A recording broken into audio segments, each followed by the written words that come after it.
La Sociedad Española de Radiodifusión presenta... Ser... ¡Viva la radio! Podcast. Siempre. ¿Cuántas veces han oído eso de que algo es bueno para ti y bueno para el planeta? Seguro que muchas. Y en efecto, hay muchos casos en que es así.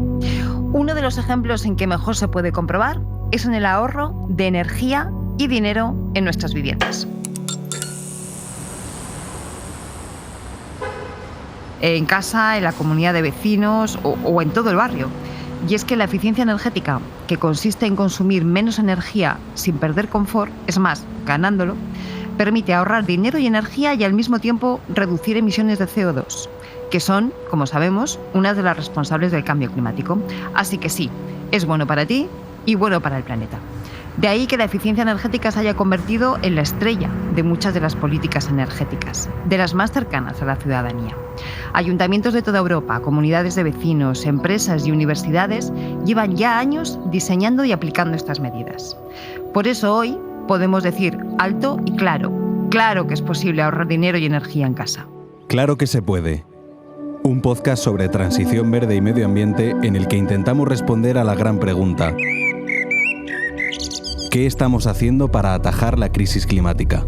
Nos lo van a contar tres personas expertas que llevan años de investigación, estudio y trabajo para hacerlo posible. Yo pagaba 300 euros de calefacción y desde que se ha hecho la obra, el recibo más grande que he pagado cuando la Filomena, 58. La rehabilitación al final es ponerle un abrigo a los edificios que permitan que no salga ni el frío ni el calor cuando no nos interese que ocurra eso. No hay muchos casos como el del barrio de Orcasitas, donde es un vecino que se alza con el liderazgo del barrio y que transforma un problema en una oportunidad, y no es que rehabilite el barrio, es que lo renueva. El cambio que está dando el barrio es absolutamente radical. Hemos convertido con las obras edificios de energía casi nula. O sea, nosotros creábamos en los colegios equipos energéticos formados por estudiantes, profesorado, personal de administración y servicios, y entonces se iban tomando decisiones sobre cómo ahorrar energía y agua. Yo he impulsado la rehabilitación de mi comunidad de vecinos, 25 vecinos, nos queremos mucho más, nos hablamos mucho más en el ascensor porque estamos todos juntos en ese proyecto. Presentado por Cristina Monge. Tenemos con nosotros a Juan Rubio, arquitecto urbanista, 30 años responsable del área de rehabilitación urbana de la empresa pública Zaragoza Vivienda y actualmente director del Observatorio Ciudad 3R. Bienvenido, Juan, un lujo tenerte aquí. Hola, ¿qué tal? Nos acompaña también Dolores Huerta, arquitecta y directora de una organización de referencia en estos temas, Green Deal Council. ¿Qué tal, Dolores? ¿Cómo estás? Muy bien, muchas gracias por invitarnos. Y desde Valencia, desde la Universidad Politécnica de Valencia, tenemos a Jordi Peris, un profesor que, además de desarrollar teoría e investigación, ha podido aplicar sus conocimientos académicos en la práctica nada menos que en el Ayuntamiento de Valencia, donde fue teniente de alcalde de Cambio Climático, Innovación y Participación y después coordinador de alcaldía. ¿Qué tal, Jordi? ¿Cómo estás? Hola, muy bien. Encantado de estar aquí. Bueno, pues tres personas que han dedicado y dedican su vida profesional precisamente a hacer posible esto de que algo sea bueno para ti y bueno para el planeta, ahorrando energía y dinero en nuestras viviendas. Dolores, desde Green Deal Council conocéis bien proyectos donde se plantean rehabilitación de edificios y de grupos de edificios enteros, pero creo que tenéis especial predilección por un caso concreto en Madrid, que es el caso de Orcasitas. ¿Es así? Efectivamente, es un caso muy emocionante y muy peculiar por cómo arrancó y cómo ha sido capaz de poner en marcha a todo el barrio a trabajar por renovar y por apostar por su barrio. Espera, no nos cuentes más porque nos hemos ido a Orcasitas a ver qué nos decían y cómo habían vivido ellos y ellas este proyecto tan especial de rehabilitación y de regeneración urbana. El poblado dirigido de Orcasitas es un barrio pequeño del sur de Madrid, situado en el distrito de Usera, donde viven unas 23.000 personas. Orcasitas es un área humilde y todo un ejemplo de eficiencia energética tanto para España como para Europa. Hola, ¿qué tal? Encantada. Mira, ¿Qué tal? y Antonio. Hola. Soy Manuela Navarro, presidenta de la Asociación de Vecinos Guetaria del poblado dirigido de Orcasitas. Manuela Navarro tiene 70 años y está jubilada. Es la impulsora de la rehabilitación de los edificios. Con ello ha conseguido reducir a la mitad el consumo de energía de las casas. Todo esto empezó porque unas de las piedras que hay debajo de las ventanas, unas piedras de unos 1.200 kilos, se cayó una. Y a raíz de ahí, pues bueno, ya comenzamos todo el proceso de buscar una solución, de ayudas. A raíz de estos desprendimientos, Manuela reparó en otros problemas de eficiencia que tenían los edificios. Se puso manos a la obra para buscar subvenciones que ayudaran a financiar la rehabilitación. La primera llegó en 2016. La diferencia, pues lo primero, que no tenemos amianto en la cubierta. Y hemos puesto envolvente térmico en todas las fachadas. Lo que esto nos está permitiendo respecto a los anteriores es que ahora mismo ya no tengas que poner prácticamente a la calefacción nada, porque sin calefacción tenemos 19 grados en la vivienda. Y entonces, claro, estamos ahorrando entre el 58, 60% o 65% incluso, y por supuesto el ahorro económico en la misma El barrio proporción. tiene 107 edificios en total y 60 ya están rehabilitados, de modo que se benefician casi 2.000 familias. Pili y Antonio son dos de los vecinos del poblado de Orcasitas. ¿Y qué cambios has notado con la rehabilitación? No poner la calefacción, es que no te hace falta. También puse las ventanas nuevas y eso también ha hecho muchísimo. Pero vamos, se nota muchísimo. ¿Pone menos la calefacción o no la pone? No la pongo. No hace falta. No, porque entre lo que es la fachada y las ventanas, que el tener unas ventanas malas, tenerlas ahora de estas climatizadas, buenísimo. Claro, que estas ventanas aíslan más. Sí, se nota mucho. Las obras se han financiado en parte gracias a las subvenciones del ayuntamiento, que pueden llegar a cubrir hasta un 70% del coste ¿Y total. qué materiales me comentabas que habéis utilizado para la rehabilitación energética?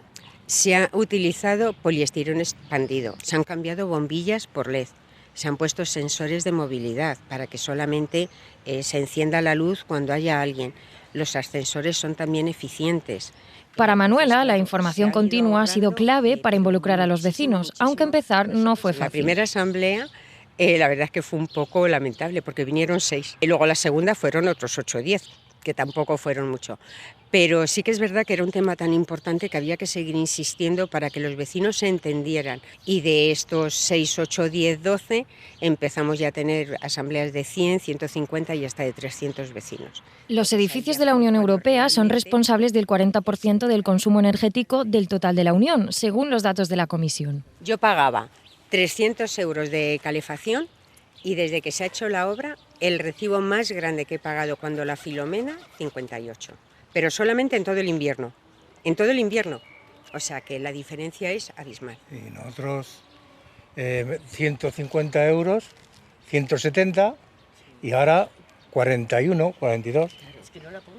No, es que no se hace pone. falta. El cambio que está dando el barrio es absolutamente radical. Hemos convertido con las obras edificios de energía casi nulo. Entonces, claro, muy orgullosos estamos, muy orgullosos. Las obras han transformado la apariencia del barrio, por lo que es fácil detectar a simple vista los edificios rehabilitados. ¿Ves? Mira, la que tiene color ya está rehabilitado y entonces han quitado la piedra y se pone el color. ¿Ves? Mira, aquí lo ves claramente. Todas estas están rehabilitadas. Ese va a ser malva y este en verde, porque va todo por línea. Y el material aislante también está en... El material aislante lo vas a... Mira, ¿ves la diferencia entre el bloque antiguo y el nuevo? ¿Ves ese ancho que tiene ahí? Ese es el aislante que se pone, 12 centímetros. La rehabilitación urbanística y energética de Orcasitas es un referente para la Comisión Europea. Algunos delegados hasta visitaron el barrio. A ver, aquí un montón de personas de la Comisión Europea viendo el barrio, valorando el trabajo, valorando y agradeciendo a los vecinos el esfuerzo que ellos mismos estaban haciendo. La verdad es que fue muy emocionante. La adaptación al cambio climático del poblado de Orcasitas continúa. Ahora mismo lo que tenemos en marcha, que esperemos que ya para final de año esté, es una comunidad energética local, con el fin de que poner placas solares, que toda la energía que generen se pueda repartir entre los vecinos del barrio. Para aquellos que sean vulnerables y no puedan pagar la luz, por ejemplo, o algo, pues en un momento dado, si yo genero más de lo que consumo, pues ese consumo, lo que me sobra, no venderlo a las eléctricas, sino todo lo contrario, que lo aproveche cualquier vecino del barrio, familia que lo necesite. El objetivo de esta futura comunidad energética es que el poblado de Orcasitas se convierta en el primer barrio de autoconsumo compartido de energía solar de Madrid.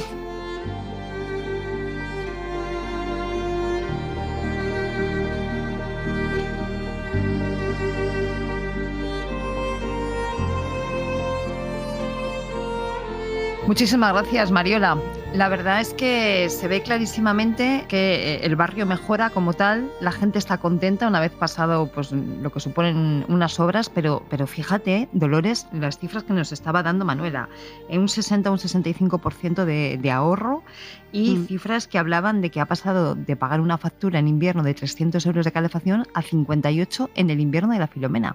Estamos hablando de unas magnitudes muy, muy importantes de ahorros. Sí, bueno, es que los datos están ahí, están monitorizados y contrastados. A mí lo que me emociona de escuchar a Manuela, que por cierto me ha hecho recordar esa visita en la que trajimos a representantes de la Comisión Europea a visitar, porque no hay muchos casos como el del barrio de Orcasitas, donde es un vecino que se alza con el liderazgo del barrio y que transforma un problema que era ese de mantenimiento de las fachadas, de desprendimientos en las fachadas, en una oportunidad, y no es que rehabilite el barrio, es que lo renueva. Es que de repente genera un orgullo de pertenencia y unas ganas de seguir invirtiendo en tu vivienda, en tu barrio, en tu comunidad, que, bueno, yo creo que va mucho más allá del ahorro energético en sí. Y ahora, pues eso, con esos planes de generar una comunidad energética, que eso une más aún y cohesiona más al barrio. Yo creo que debería ponerse como caso práctico de todas las transformaciones de barrios que tienen que llevar o que se tienen que impulsar. Se han dado también otras circunstancias en Orcasitas, y es que el ayuntamiento les apoyó desde un primer momento y hubo también un equipo técnico muy importante que transformó ese problema en una oportunidad.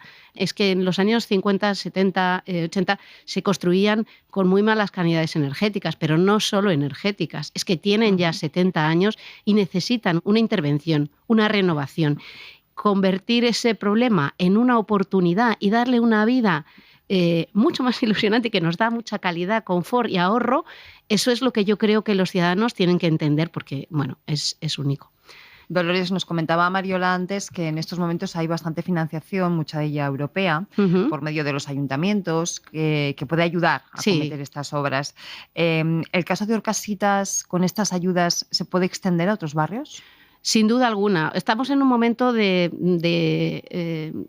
boom de las subvenciones a esta actividad de la renovación energética o de la renovación de edificios, porque coincide mucho con todas las políticas que se están impulsando tanto desde España como desde la Unión Europea, como desde España o incluso cualquier comunidad autónoma, ayuntamiento, lo está impulsando mucho. Es un momento bastante dorado, digo, en cuanto a las subvenciones, porque te puedes encontrar hasta 4 líneas de subvención directa que no llegan al 80%, es que pueden llegar hasta el 90%. Pero esto también, no pongamos el caramelo solo en la subvención, porque es temporal. Yo creo que las subvenciones pasarán a un segundo estadio en el que es temporal, digo, para arrancar la actividad, pero yo creo que lo lógico es que pasen a apoyar a aquellos colectivos que más lo necesiten, y así ahí sí que tengan ese... Aún así, yo he impulsado la rehabilitación de mi comunidad de vecinos, mucho más modesta, 25 vecinos, y están todos encantadísimos. Nunca he conseguido, o sea, esa cohesión de barrio, ese espíritu de estar unidos en un proyecto que nos ilusiona a todos. Bueno, no ha sido en el barrio entero, pero en una comunidad de vecinos ahora nos queremos mucho más, nos hablamos mucho más en el ascensor, porque estamos todos juntos en ese proyecto, ¿no? Ilusionante. ¿Y qué habéis hecho? Cuéntanos. Uy, pues hemos hecho, yo creo que sería el pack completo. Nosotros estamos en un edificio del año 54, más antiguo aún, sin aislamiento. Le vamos a poner ese aislamiento en toda la envolvente, tanto en fachada principal, cubiertas, como en patios. Hemos llegado a acuerdo con los vecinos para que nos dejen aislar las medianeras, que es un problema, pues en Madrid, como todos son adosados, pues tienes medianeras que estás volando casi en casa del vecino, pues hemos llegado a acuerdos con los vecinos para que nos dejen aislar también las medianeras. Luego vamos a jubilar por fin una caldera antiquísima. A mí me dicen siempre, las calderas duran entre 15 y 20 años. Esta yo creo que tiene más de 40 años. Vamos a sacar esa caldera de combustible fósil, de gasoil todavía, que es vergonzoso decirlo, pero ahí estaba, de calefacción comunitaria, y la vamos a sustituir por una bomba de calor, y además todo el agua caliente sanitaria que teníamos cada uno en nuestra calderita, en nuestra casa, la vamos a centralizar para que sea mucho más eficiente, y además recuperamos espacio en las viviendas, ¿eh?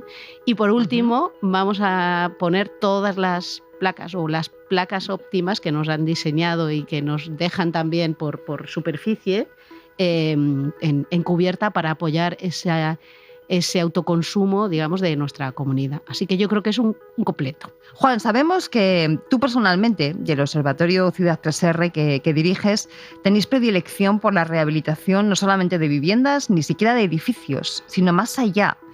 ¿Qué es eso de regenerar edificios enteros, grupos enteros de viviendas?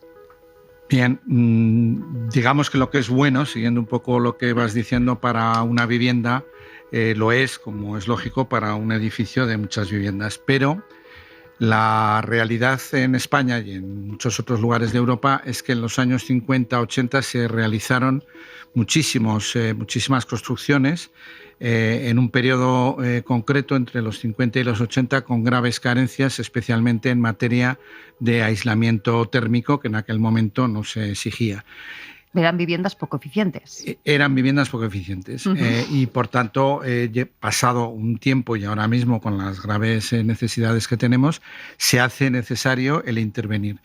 ¿Por qué es mejor hacerlo a una escala más grande? Pues se consigue primero una mayor efectividad a nivel, digamos, estatal o a nivel un poco general, y también las obras permanecen más, se garantiza su mantenimiento, se consiguen reducciones de precios por actuar a mayor escala, y también es un buen elemento de cohesión social en los barrios en los que se interviene, porque se interviene, además de los edificios, en parte de los espacios públicos que hay entre ellos. O sea que si rehabilitamos no solamente una vivienda, no solamente un edificio, sino un grupo de edificios enteros, conseguimos mejores resultados. Sí, sin duda alguna se consiguen mejores resultados a costes más bajos. Es decir, que hacer la rehabilitación vivienda a vivienda, aparte de que es muy ineficaz, no tiene demasiado sentido, porque la rehabilitación al final, lo he empleado muchas veces, es ponerle un abrigo a los edificios que permitan que no salga ni el frío ni el calor cuando no nos interese que ocurra eso.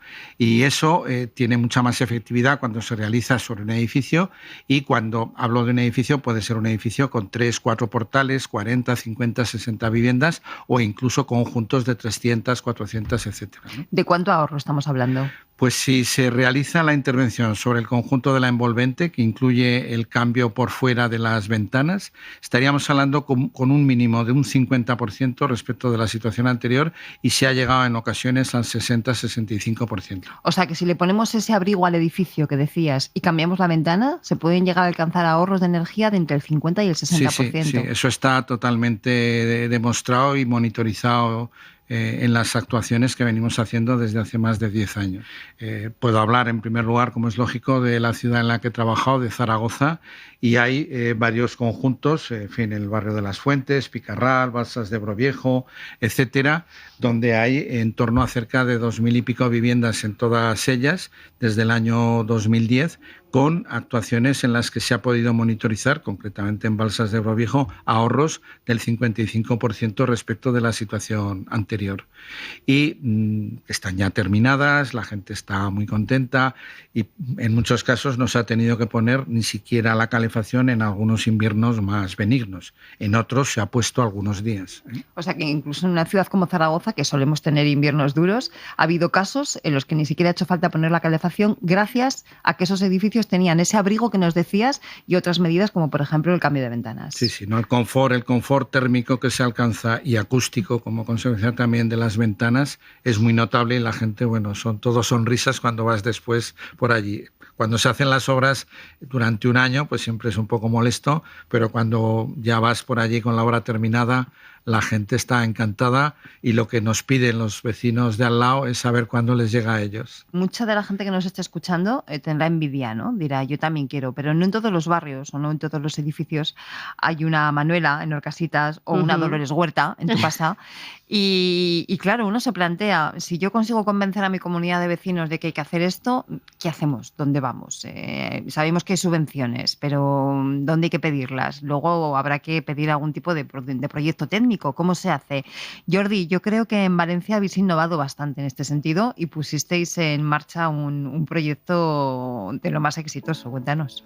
Bueno, sí, mira, en Valencia nosotros lo que nos planteamos fue precisamente trabajar Eso, en ese otro lado de la ecuación, ¿no? Pues porque técnicamente hay soluciones muy buenas, económicamente pueden ser viables, hay muchas ayudas, pero nosotros veíamos que había que trabajar también en esa parte más de, o sea, como generar y facilitar la demanda, ¿no? de este tipo de cuestiones.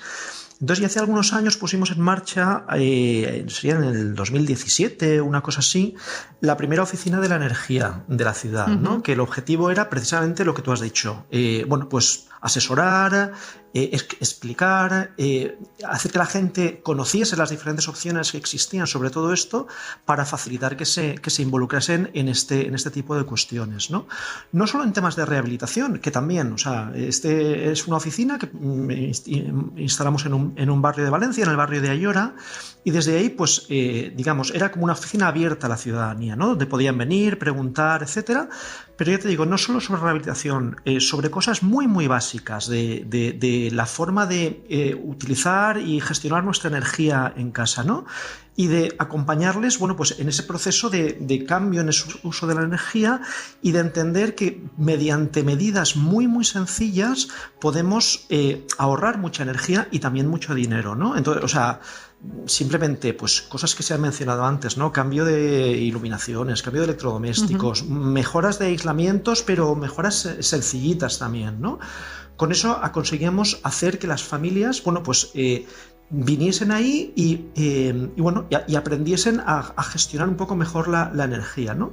Porque hay cosas muy importantes también, por ejemplo, de educación energética. Hay cosas que parecen muy sencillas pero que no lo son. Por ejemplo, entender una factura de la luz.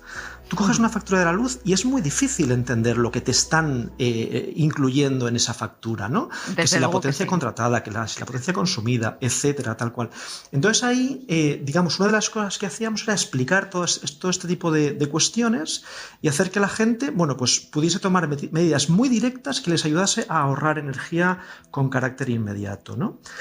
Y luego también otro elemento muy importante de estas oficinas de la energía eran acompañar otros procesos de cambio un poquito más profundos, ¿no? Por ejemplo, en procesos de rehabilitación de edificios, orientar, guiar, recomendar planteamientos, etcétera, por parte de expertos técnicos, y luego también acompañar otros modelos de cambio más de carácter colectivo, ¿no? Como por ejemplo la implantación y el desarrollo de comunidades energéticas, ¿no? Para que, digamos, gente colectivamente se convirtiesen en productores y consumidores de su propia energía, ¿no? A través de la instalación de placas fotovoltaicas, etcétera, etcétera, ¿no? ¿Dónde hacíais esto, Jordi? En vuestro caso en Valencia, ¿qué eran? ¿A nivel de barrios o a nivel de comunidades de vecinos o cómo funcionaban? A ver, nosotros realmente planteábamos diversas opciones, ¿no? Por ejemplo, un modelo de comunidad energética era aquel en el que utilizábamos algún techo de algún edificio público, por ejemplo, de un edificio del ayuntamiento que tiene diversos tipos de oficinas. Entonces, ahí instalábamos placas solares fotovoltaicas y entonces el excedente de la producción se compartía a través de una cooperativa de consumidores. Entonces, bueno, hay muy diversos modelos, pero uno de los objetivos nuestros era fomentar, activar, generar esa cohesión, esa relación entre los vecinos y vecinas de un barrio para animarles a buscar esas nuevas formas de producir y de consumir su propia energía, ¿no? Las comunidades energéticas son grupos de personas que se unen para producir, consumir y gestionar su propia energía. Con ellas, los consumidores reducen su dependencia de las compañías eléctricas, contribuyen al cuidado del medio ambiente, ya que la energía proviene de fuentes renovables, y además ahorran en la factura de la luz. Jordi, muchas veces hemos dicho que también en los edificios públicos se pueden hacer cosas, ¿no? Y hay algunos de esos edificios públicos que además, por su propia naturaleza, tienen que ser buen ejemplo. Por ejemplo, los colegios. En Valencia hicisteis, o estáis haciendo todavía, proyectos pioneros con los colegios. Sí, ahí implantamos una iniciativa que es muy interesante, que aprendimos de nuestra interacción con otras ciudades, que es el proyecto 50-50, que es un proyecto que a mí personalmente me encanta porque tiene esa componente que tú dices de ser un proyecto educativo, ¿no? Porque de alguna manera lo que hace es empoderar a la comunidad educativa del colegio a tomar decisiones que son muy relevantes sobre el uso de la energía, ¿no? Con el ánimo de desarrollar esa cultura energética, ¿no? En la que nosotros pues, no nos vemos como meramente consumidores de energía, sino que tenemos capacidad de actuación, ¿no? Entonces el proyecto 50-50 funcionaba de la siguiente manera. O sea, nosotros creábamos en los colegios equipos energéticos formados por estudiantes, profesorado, personal de administración y servicios, etcétera, etcétera. Y entonces se iban tomando decisiones sobre cómo ahorrar energía y agua. Algunas eran muy sencillas, Algunas eran muy sencillas, como por ejemplo controlar el encendido y apagado de las luces. O sea, al comienzo siempre planteamientos muy de ir de lo fácil a lo más complicado, ¿no? Y entonces, con los ahorros que se producían cada año en los gastos energéticos, eso se gastaba al año siguiente de la siguiente manera. El 50% de esos ahorros se reinvertía en mejora de la eficiencia energética, a lo mejor cambiar la iluminación a bombillas LED o cambiar algunas ventanas o tomar algunas medidas que influyesen mucho en la reducción de consumo energético, y el otro 50% se liberaba directamente al colegio para que ellos, a través de mecanismos de participación y de una manera muy abierta, decidiesen en qué querían gastar esos ahorros. Y eso podría ser desde libros para la biblioteca, mejorar las canchas de básquet o cualquier otra cosa que ellos valorasen como algo relevante e importante para ellos, ¿no? O sea, que hacíais del proyecto un ejemplo no solamente de ahorro y eficiencia energética, sino también de educación, puesto que el colegio estaba aprendiendo que si cambiaba las ventanas y ahorraba X dinero, la mitad de eso se reinvertía en seguir siendo más eficientes y la otra mitad podía utilizarlo para lo que considerara, ¿no? Efectivamente, y además con un potencial educativo muy importante, ya no solo de los niños y las niñas o de la comunidad académica, sino también de las familias. Porque eso que los niños y las niñas hacían en el colegio luego se trasladaba a las casas. Entonces generaba ese efecto como de sensibilización y eso, de desarrollo de una cultura energética diferente, ¿no? Oye, ¿qué os decían las familias? Pues en general ha sido, porque sigue funcionando esta experiencia. Las familias estaban como muy satisfechas de este tipo de iniciativas, porque luego los niños llegaban a casa y trataban de convencer a sus padres de que debían de aplicar pues algunas de las medidas sencillas y fáciles que habían aplicado previamente en el colegio, ¿no? O sea que si nuestros pequeños fueron los que nos obligaron a tener los diferentes cubos en la galería para reciclar el papel, la orgánica y el plástico de forma separada, ahora son también los que nos animan a cambiar ventanas, a poner envolventes en los edificios, a cambiar las bombillas normales por LED y todo lo demás, ¿no? Realmente la fuerza que tienen los pequeños y los jóvenes es tremenda. ¿Cómo ahorrar energía y dinero en casa? Josep Buñés, que es arquitecto especializado en sostenibilidad. Y os comento algunos trucos para poder mejorar el confort dentro de nuestras viviendas. En verano, lo más interesante es ventilar bien durante la noche para permitir que la vivienda se refresque y cerrar las ventanas cuando empieza a hacer calor para evitar que el calor de fuera entre para adentro. Si tenemos calor al interior, no tenemos que abrir las ventanas cuando al exterior hace más calor para que corra el aire, sino que tenemos que utilizar más bien algún ventilador que nos remueva el aire. También es muy importante tener persianas en todas las ventanas para que durante el día no nos entre nada de sol, que el sol nos calienta el espacio interior. Y en invierno es un poco lo contrario, intentaremos que las persianas estén todas abiertas y cortinas a poder ser despejadas para que las ventanas que nos entre el sol. Si tenemos que hacer alguna reforma, lo más interesante normalmente es aislar el tejado, porque por el tejado es por donde nos entra más calor durante el verano y también por donde se nos escapa el calor durante el invierno. Pequeños cambios de hábitos que ayudan a reducir el consumo de tu hogar. Estoy convencida que mucha gente que escuche este podcast va a querer apuntarse a esto de la rehabilitación y de la eficiencia energética.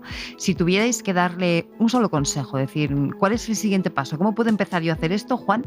¿Qué le dirías? Primero, que tenga muy claro que es perfectamente posible porque ya se está haciendo en muchísimos lugares de España y a escalas muy grandes, ¿no? Pues en ese barrio, como en otros muchos que hay en muchas otras ciudades, en concreto el coste de las obras que estamos indicando de actuar sobre toda la envolvente tiene un coste total de 28.000 euros por vivienda. Los fondos europeos dan a cada vivienda 14.500. No es, apenas es un 50 y tantos %. La desgravación fiscal son 8.100. Resultado, el coste final al propietario es de 5.400 euros. Oyendo lo que comentaba antes Manuela, etcétera, esto se amortiza en 10-12 años, además de la mejora en confort térmico y acústico. Es decir, y siguiendo un poco la pregunta que me hacías, en estos momentos prácticamente en todas las ciudades españolas, en los ayuntamientos, hay alguna oficina, en los más grandes hay sociedades públicas dedicadas a estos temas que tienen información muy accesible para saber las ayudas en la comunidad autónoma, que son las de los planes estatales o las de los fondos europeos. Y recientemente hay una red que se llama de oficinas de apoyo a la rehabilitación, de 30 y tantas, que están vinculadas a los colegios de arquitectos. Allí se puede ir de manera gratuita a recibir asesoramiento sobre esta materia. Dolores, ¿y tú que has tenido la experiencia de convencer a tu comunidad de vecinos? ¿Qué tenía que hacer alguien que nos esté escuchando ahora y que diga, en la próxima reunión de la comunidad lo voy a plantear? Pues precisamente eso, plantearlo.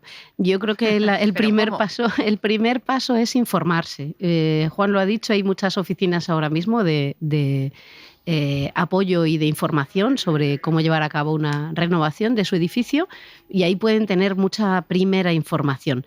Lo segundo es plantearlo y buscar aliados en las comunidades de vecinos. Todo el mundo le tenemos pánico a esas reuniones que se parecen más aquí no hay quien viva que aquí sí hay quien viva. Pero en el fondo no dan miedo. O sea, hay que buscar aliados y empezar a plantear. Es un camino de...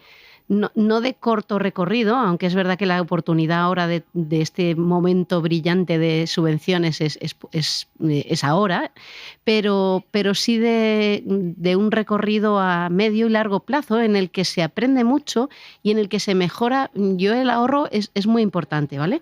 Pero lo que más se mejora es la calidad de vida. A mí me encanta que a todo lo que se hace en una vivienda parece que le pedimos un retorno. Pero es mentira, cambiamos la cocina porque nos apetece, cambiamos de coche porque bueno, a lo mejor está viejo, pero a una renovación energética le pedimos un retorno. Lo tiene, que lo tiene, pero de verdad el mayor beneficio es que vamos a vivir mucho mejor. Y ya te digo, dar el primer paso, que es el más difícil, hablar con tus vecinos, hablar, escucharles y ponerte en su lugar. Ha sido un Dolores, proceso... Sí. En Zaragoza sirvió de mucho el ejemplo, es decir, hubo un autobús de vecinos de Tudela que vinieron aquí a ver las actuaciones y meses después ponían en marcha una rehabilitación en el barrio Lourdes Renove de 400 viviendas. Y aquí el enseñar ejemplos, y bueno, estoy seguro que tú también en tus reuniones has podido hacer, quiere decir que la enseñanza de los ejemplos ya realizados y las opiniones, no tanto de los técnicos como de los propios vecinos, en nuestro caso nos ha ayudado muchísimo, y en otros barrios que he visitado en toda España también. Predicar con el ejemplo. Jordi, tú aunas el conocimiento técnico-científico de la universidad con la parte más de experiencia práctica en un ayuntamiento. Para acabar de impulsar todo este movimiento que se está generando, ¿qué crees que los ayuntamientos tienen que hacer en estos momentos? Mira, pues yo me quedaría casi con lo que acaba de plantear Juan, esa idea de demostrar en la práctica que las cosas se pueden cambiar, que pueden mejorar y que eso reporta muchísimos beneficios a todos los niveles, ¿no? O sea, no solo en ahorro, como decía Dolores, sino también en confort y en mejor calidad de vida para la gente, ¿no? Yo creo que los ayuntamientos tienen un papel muy importante en esto, en fomentar, en trasladar, en comunicar, en facilitar este tipo de iniciativas a la gente y hacerlas muy cercanas a la gente, y luego acompañar procesos. Porque yo creo que aquí uno de los retos grandes respecto a todo esto es la regeneración urbana también en las áreas más socialmente más vulnerables, ¿no? Y en los edificios pues más antiguos, más deteriorados, etcétera, que además son los que más necesidad tienen de rehabilitación precisamente, ¿no? Entonces, creo que desde los ayuntamientos se puede tener un papel muy importante en acompañar, dinamizar, facilitar, porque luego al final todo el tema de las ayudas está muy bien, pero incorpora una gestión muy, muy compleja, ¿no?, de todo esto, ¿no? Y la gente siempre es, hasta cierto punto un poco reacia a meterse en estos líos de una obra, una subvención, tal cual, ¿no? Yo creo que desde los ayuntamientos se puede apoyar mucho en ese otro sentido que decía yo, ¿no? O sea, de acompañar desde el lado de los vecinos y las vecinas, ¿no? Facilitando, informando, haciendo ver que esto es posible y que hay casos en la práctica donde se han hecho y que todo esto se puede replicar y ampliar de manera masiva, ¿no? Y que eso es absolutamente clave hoy para el futuro de nuestras ciudades. Claro que se puede es una producción de SER Podcast presentada por Cristina Monge. Bueno, pues nos quedamos con 3 mensajes clave. Primero, ir a la comunidad de vecinos y plantearlo, quitarnos el miedo, porque efectivamente hay ejemplos que se pueden contar donde se demuestra que sí, que es posible y que es positivo. Segundo, acudir a esas oficinas que nos contaban Juan y Jordi, que existen ya prácticamente en todas las grandes ciudades o en comunidades autónomas, y empezar a poner en marcha los procedimientos. Y tercero, pedirles a los ayuntamientos que sigan acompañando estos procesos y que sigan animando y poniendo fácil todo lo que tiene que ver con la rehabilitación de viviendas, de edificios o de grupos de edificios enteros, como hemos podido ver. Muchísimas gracias a los 3, gracias también a Manuela desde Orcasitas y a Mariola, que nos ha traído su voz, porque efectivamente se ha demostrado que, claro, que se puede ahorrar dinero y energía en casa y al mismo tiempo evitar emisiones de gases de efecto invernadero, que son las que provocan el cambio climático. Muchísimas gracias, un placer. Muy bien. Muchas gracias a ti, Cristina. Muchas gracias. Guión: Cristina Monge. Producción: Raquel Fernández y Mariola Sarrió. Realización sonora: Roberto García. Reportajes: Mariola Sarrió. Coordinación: Ana Alonso. Puedes escuchar Claro que se puede en SER Podcast, en todas las plataformas de audio o en YouTube.